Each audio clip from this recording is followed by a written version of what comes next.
COVID has changed dentistry. Financially, we're behind.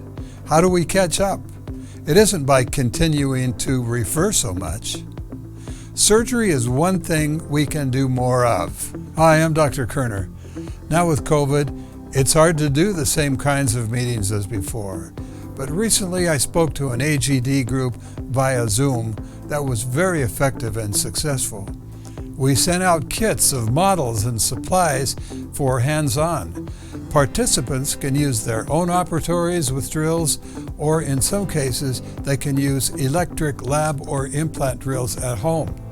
Some dentists were skeptical, but in a post-course survey, the percent of general dentists who would do this extraction after our training rose to 93%. That was a Zoom workshop, cutting, drilling, suturing, and eye-to-eye with me. They watching my work, my watching their work, and my critiquing theirs. Bottom line, all the evals were positive, and all the participants were pleased with the experience. Like, I heard about Dr. Koerner before. I looked him up.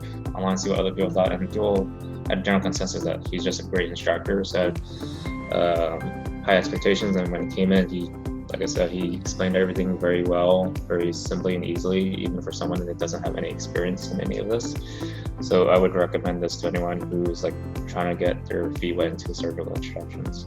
I'm definitely going to feel more comfortable doing extractions in the future after taking this course.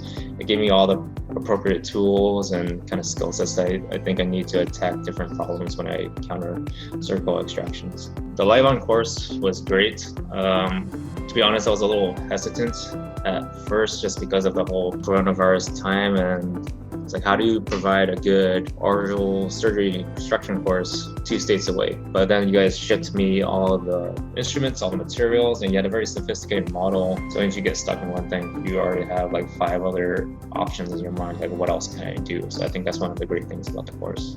When we get past COVID, things have to be different. A general dentist can't afford to refer so much anymore, especially extractions and other surgery. Let me know if you're interested. Contact me at Karl R. Koerner at Comcast.net or 801-502-8585.